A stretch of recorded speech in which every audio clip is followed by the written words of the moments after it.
What's up, everybody? It's been a minute since you've seen the Caprice, but back at it again. Last we finished up, it was in shambles with a ruined transmission and a blown up engine.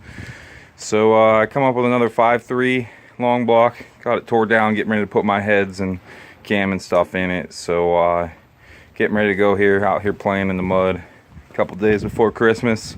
Also found myself a Turbo 400 trans this go around, so that's going to be a little update too. Going to have to work something out for a drive shaft, but other than that, it's looking pretty good.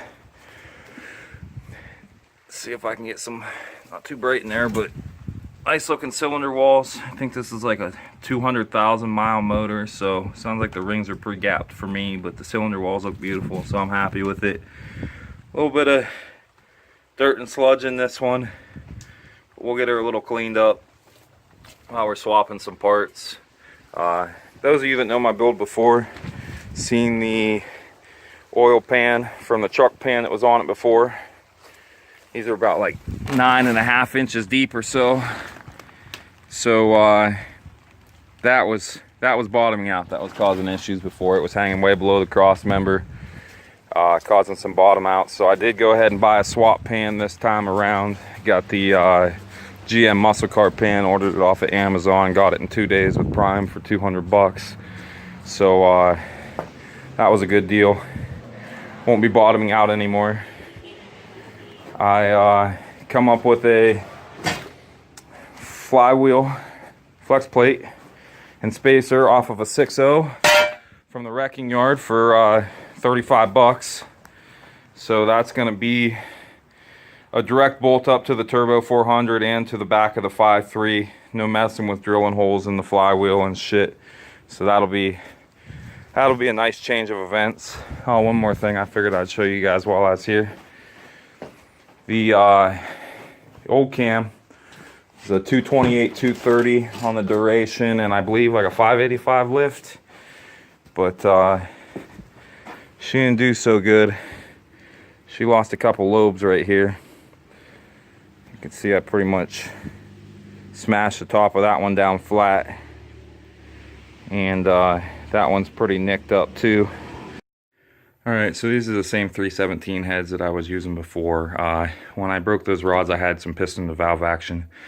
Been a couple of valves, so I'm going to just replace the intake and exhaust valve on both sides where those rods broke for that cylinder.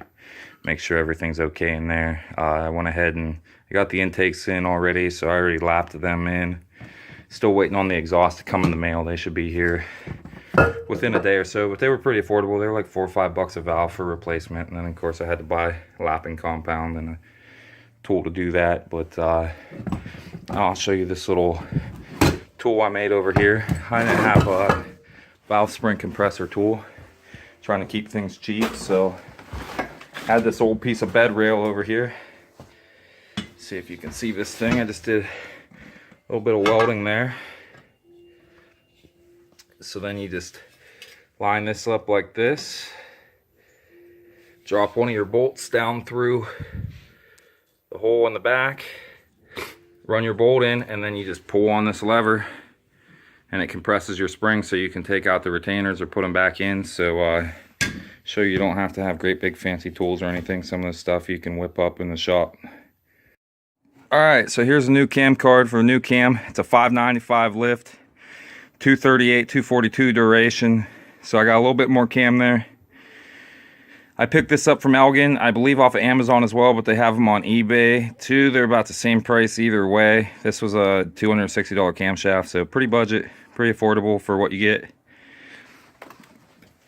Here's the pan I was telling you about. Comes with a windage tray, pickup tube, dipstick, all that good shit.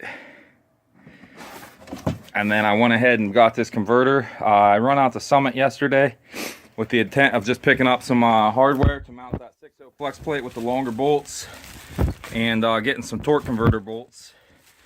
I said, man, I really don't want to balloon a converter, a stock converter, and ruin this transmission or engine while I'm there. So I went ahead and decided to snag a converter. This is Summit's like 29 to 3200 stall nitrous converter. It's basically meant for blown applications, supercharged, whatever. It does have an anti-ballooning plate, and it's good for 800 horsepower. So that should be more than enough from what I'm looking to make. But I'm pretty excited, guys. I'm gonna get back to it.